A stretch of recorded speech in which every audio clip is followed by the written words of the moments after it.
السلام عليكم، اخباركم ايه؟ كل سنه وانتم طيبين، يا رب دايما تكونوا بخير. بعد ما كلمناكم امبارح عن الجلطه ومرض الجلطه والمشاكل اللي بتحصل منه والمضاعفات اللي بتحصل، قلنا نقول في موضوع مهم جدا اللي هو ايه هي اهم الاغذيه اللي بتخلي الشخص او البني ادم جهاز المناعي بتاعه قوي، عشان الجسم معرض انه يتعرض لفيروسات ويتعرض لبكتيريا، والبكتيريا الحاجات دي بتهاجم الجسم. فلازم يكون جسم الانسان قوي والجهاز المناعي بتاعه قوي عشان ما يحصلوش مشاكل وما يصابش بالفيروسات وما يصابش بالامراض بسهوله. طبعا الجسم المناعي ده لازم الشخص يبقى ماشي على نظام غذائي، وماشي على نظام غذائي متبع ونظام غذائي كويس، يكون فيه بعض الحاجات اللي هقول لكم عليها. والأغذية اللي تقوي جهاز المناعة أولهم الفلفل الحلو. الفلفل الحلو ده من اهم الاغذيه اللي تقوي جهاز المناعي، وكمان بيحمي الجسم من الكثير من الامراض. ليه بقى يا جماعه؟ انه هو موجود فيه فيتامين سي، اضافه الى ما في احتوائه على ماده البيتا كاروتين. ليه؟ ان هو ليه؟ عشان كده الفلفل الحلو مهم جدا لتقويه جهاز المناعه. مش هو لوحده، كمان في البطاطا الحلوه. البطاطا الحلوه موجود فيها كمان البيتا كاروتين اللي بتتحول في الجسم الى فيتامين الف. ليه؟ عشان كده بتقوي صحة الجهاز المناعي وتقويته، كمان بتقاوم الفيروسات وبتقاوم البكتيريا. كمان في حاجة مهمة جدا، الحمضيات بأطعمة مختلفة فيها فيتامين سي. فيتامين سي ده بيقوي جهاز المناعة، ومن أهم الفيتامينات اللي بتقوي جهاز المناعة. كمان يحمي من الاجسام المضاده اللي بتهاجم الجسم. كمان فيتامين سي مهم جدا جدا جدا ليه، ولازم نحطه للكبار والصغيرين واطفالنا عشان بيقاوم ويعالج نزلات البرد والانفلونزا. تمام. الحمضيات دي زي جريب فروت، البرتقال والليمون. كمان مهم جدا جدا ان انت تبقى موجود عندك مكسرات في البيت. مكسرات في البيت بتحافظ على صحة الجهاز المناعي، وكمان بتعزز مقاومة الفيروسات عشان فيها فيتامين ه، وفيها نحاس، وفيها زنك، وفيها سيلينيوم. والمكسرات زي طبعا الجوز واللوز والكاجو والزبيب. طبعا الخضروات مهمة جدا جدا جدا في حياتنا. الخضروات لازم تتحط على السفرة كل يوم. الخضروات موجود فيها يا جماعة؟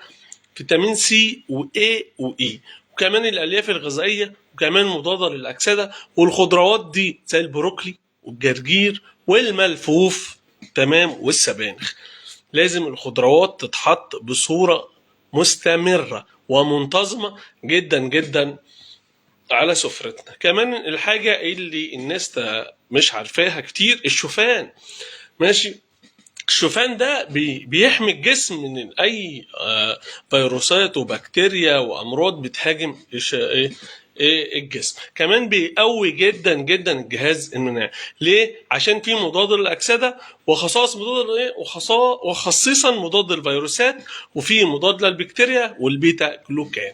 كمان الكيوي، فاكهه الكيوي اللي الناس قليل جدا جدا ياكلوه. لا يا جماعه، الكيوي مهم جدا، لازم يتحط على سفرتنا بعد الغداء.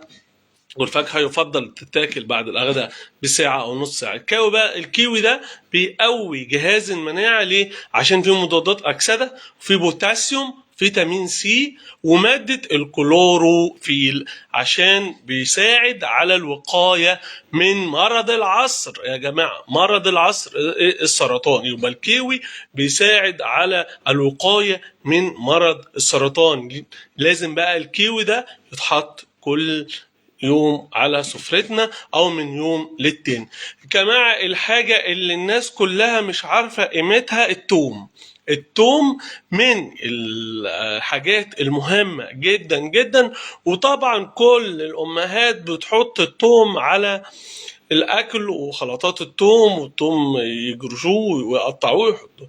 التوم يا جماعه بيقوي جدا جدا جدا جهاز المناعه ويحميه من الامراض المختلفه، عشان فيه احتوائه بقى ايه؟ مضاد الاكسده ومضاد البكتيريا، كمان ايه؟ بيقوي صحه القلب ويحمي من تصلب الشرايين، ويحمي من الجلطات وامراض القلب المختلفه. احنا لسه حكيين امبارح على امراض الجلطات وامراض القلب وجلطه في المخ.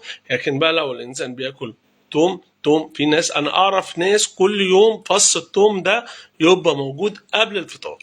قبل الفطار بيحطوا فص الثوم موجود معاهم. فالثوم مهم جدا جدا جدا. نرجع للحاجة المهمة جدا، المحار نوع من أنواع السمك أو السمك عامة يا جماعة، لازم يبقى وجبة رئيسية في الأسبوع.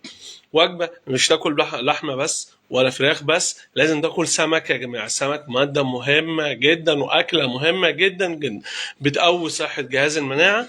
ليه بقى؟ السمك فيه إيه؟ طبعا قلنا السمك فيه طبعا الفوسفور معروف، فيه الزنك، فيه الأحماض الأمينية، فيه أوميجا 3 كمان، فيه فيتامينات ومعادن عديدة. يبقى احنا نراجع الحاجات كلها. أول حاجة قلنا الفلفل الأحمر، تمام، ومش في مانع برضو نحط الفلفل الاخضر. في قلنا البطاطا الحلوه، قلنا الحمضيات، قلنا المكسرات، قلنا الخضروات، قلنا الشوفان، قلنا الكيوي، قلنا الثوم، قلنا المحار والسمك. يا ريت يا جماعه الحاجات دي تبقى موجوده على سفرتنا، ويا ريت تشتركوا في الصفحة وتعملوا شير للفيديو عشان عايزين نفيد والناس تفيد. كل سنة وانتوا طيبين، تستفيدوا انتوا وتفيدوا غيركم، ان الموضوع ينتشر وصحتك امانة في ايدينا. وكل سنة وانتوا طيبين.